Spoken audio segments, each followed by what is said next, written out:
is fully committed to financing and early completion of the Polavaram irrigation project, which is the lifeline for Andhra Pradesh and its farmers. This will facilitate our country's food security as well. Under the Act, Andhra Pradesh Reorganization Act, for promoting industrial development, funds will be provided for essential infrastructure such as water, power, railways and roads in Kopparthi node on the Visakhapatnam-Chennai Industrial Corridor and Varavakal node on the Hyderabad-Bengaluru Industrial Corridor. An additional allocation will be provided this year towards capital investment for economic growth. Grants for backward regions of Rayalaseema, Prakasham, North Coastal Andhra, as stated in the Act, will be provided. PM Awas Yojana. 3 crore additional houses under the PM Awas Yojana in rural and urban areas in the country have been announced, for which the necessary allocations are being made. Women-led development.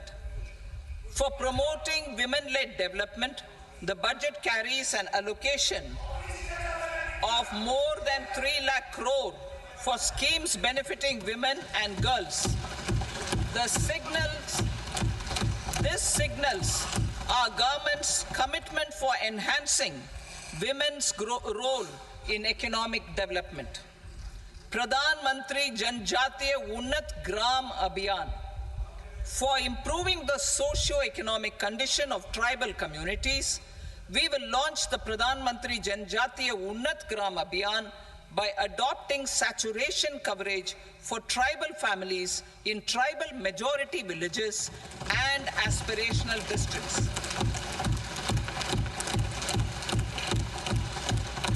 This will cover 63,000 villages, benefiting 5 crore tribal people. Bank branches in northeastern region. More than 100 branches of India Post Payment Bank will be set up in the northeast region to expand the banking services. This year, I have made a provision of 2.66 lakh crore rupees for rural development, including rural infrastructure.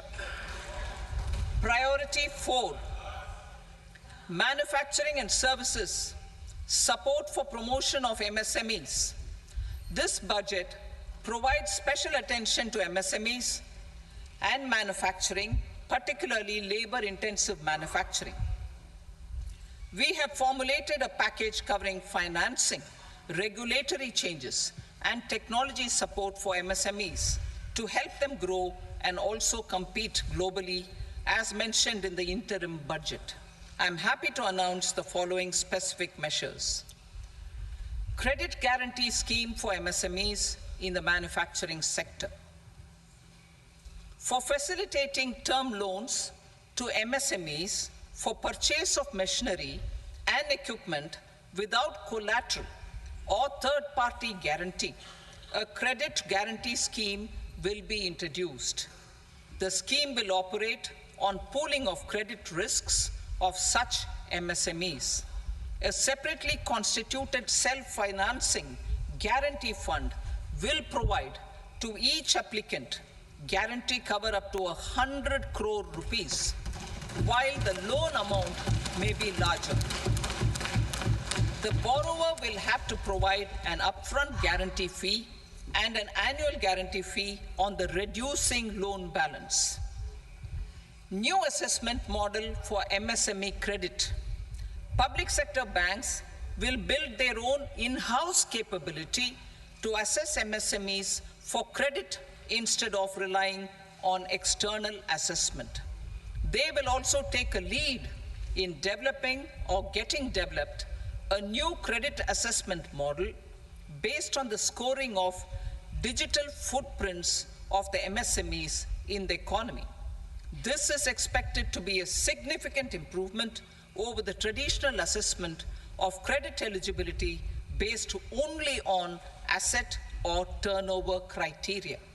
That will also cover MSMEs without a formal accounting system. Credit support to MSMEs during stress period. I'm happy to announce a new mechanism for facilitating continuation of bank credit to MSMEs during their stress period while being in special mention account, SMA stage, for reasons beyond their control. MSMEs need credit to continue their business and to avoid getting into the NPA stage. Credit availability will be supported through a guarantee from a government-promoted fund. Mudra loans. The limit of Mudra loans will be enhanced to 20 lakh from the current 10 lakh for those entrepreneurs who have availed and successfully repaid previous loans under the Tarun category. Enhanced scope for mandatory onboarding in TREDS. For facilitating MSMEs to unlock their working capital by converting their trade receivables into cash, I propose to reduce the turnover threshold of buyers for mandatory onboarding on the TREDS platform from rupees 500 crore to 250 crore rupees. This measure will bring 22 more CPSCs and 7,000 more companies onto the platform. Medium enterprises will also be included in the scope of the suppliers. SIDBI branches in MSME clusters. SIDBI will open new branches to expand its reach to serve all major MSME clusters within 3 years and provide direct credit to them. With the opening of 24 such branches this year, the service coverage will expand to 168 out of 242 major clusters. MSME units for food irradiation, quality and safety testing. Financial support for setting up of 50 multi-product food irradiation units in the MSME sector will be provided. Setting up of 100 food quality and safety testing labs with NABL accreditation will be facilitated. E-commerce export hubs. To enable MSMEs and traditional artisans to sell their products in international markets, e-commerce export hubs will be set up in public-private partnership mode. These hubs, under a seamless regulatory and logistic framework, will facilitate trade and export-related services under one roof. Measures for promotion of manufacturing and services. Internship in top companies. As the fifth scheme under Prime Minister's package, our government will launch a comprehensive scheme for providing internship opportunities in 500 top companies to 1 crore youth in 5 years. They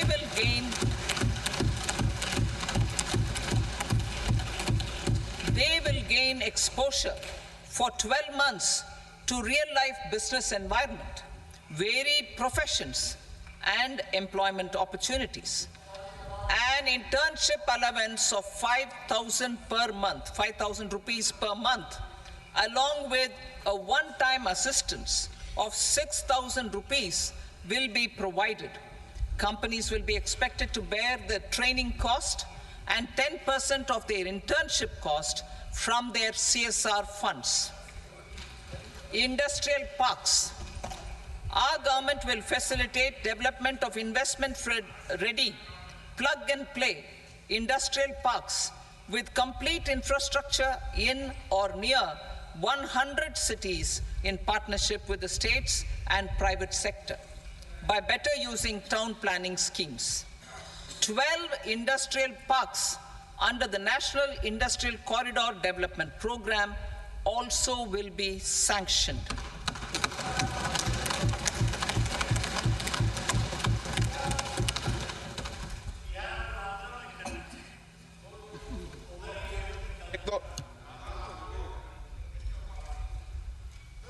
veggie में पर no please बैठिए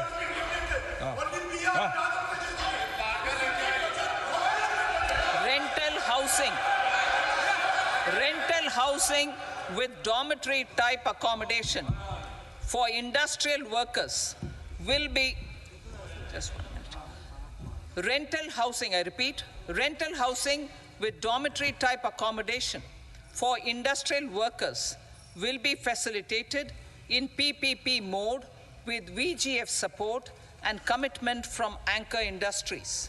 Shipping industry, ownership, leasing, and flagging reforms will be implemented to improve the share of Indian shipping industry and generate more employment. Critical mineral mission. We will set up a critical mineral mission for domestic production, recycling of critical minerals, and overseas acquisition of critical mineral assets. Its mandate will include technology development, skilled workforce, extended producer responsibility framework, and a suitable financing mechanism. Offshore mining of minerals. Our government will launch the auction of the first tranche of offshore blocks for mining, building on the exploration already carried out.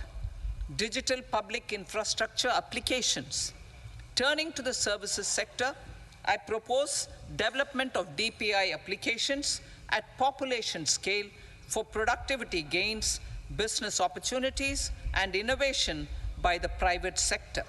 These are planned in the areas of credit, e-commerce, education, health, law and justice, logistics, MSME service delivery, and urban governance. Integrated technology platform for IBC ecosystem. An integrated technology platform will be set up for improving the outcomes under the Insolvency Bankruptcy Code for achieving consistency, transparency, timely processing, and better oversight for all stakeholders. Voluntary closure of LLPs. The services of the Center for Processing Accelerated Corporate Exit, CPACE, will be extended for voluntary closure of LLPs to reduce the closure times. National Company Law Tribunals. The IBC has resolved more than 1,000 companies, resulting in direct recovery of 3.3 lakh crore to creditors. 3.3 lakh crore rupees to creditors. In addition, 28,000 cases involving over 10 lakh crore rupees have been disposed of even prior to admission. Appropriate changes to the IBC, reforms and strengthening of the tribunal and appellate tribunals will be initiated to speed up insolvency resolution. Additional tribunals will be established. Out of those, some will be notified to decide cases exclusively under the Companies Act. Debt recovery. Steps for reforming and strengthening debt recovery tribunals will be taken. Additional tribunals will be established to speed up recovery. Priority 5, urban development. Cities as growth hubs. Working with states, our government will facilitate development of cities as growth hubs. This will be achieved through economic and transit planning and orderly development of peri-urban areas utilizing town planning schemes. Creative redevelopment of cities. For creative brownfield redevelopment of existing cities with a transformative impact, our government will formulate a framework for enabling policies, market-based mechanisms, and regulation. Transit-oriented development. Transit-oriented development plans for 14 large cities with a population above 30 lakh will be formulated, along with an implementation and financing strategy. Urban housing. Under the PM Awas Yojana, Urban 2.0, housing needs of 1 crore urban poor and middle-class families will be addressed with an investment of 10 lakh crore rupees. This will include the central assistance of 2.2 lakh crore rupees in the next 5 years.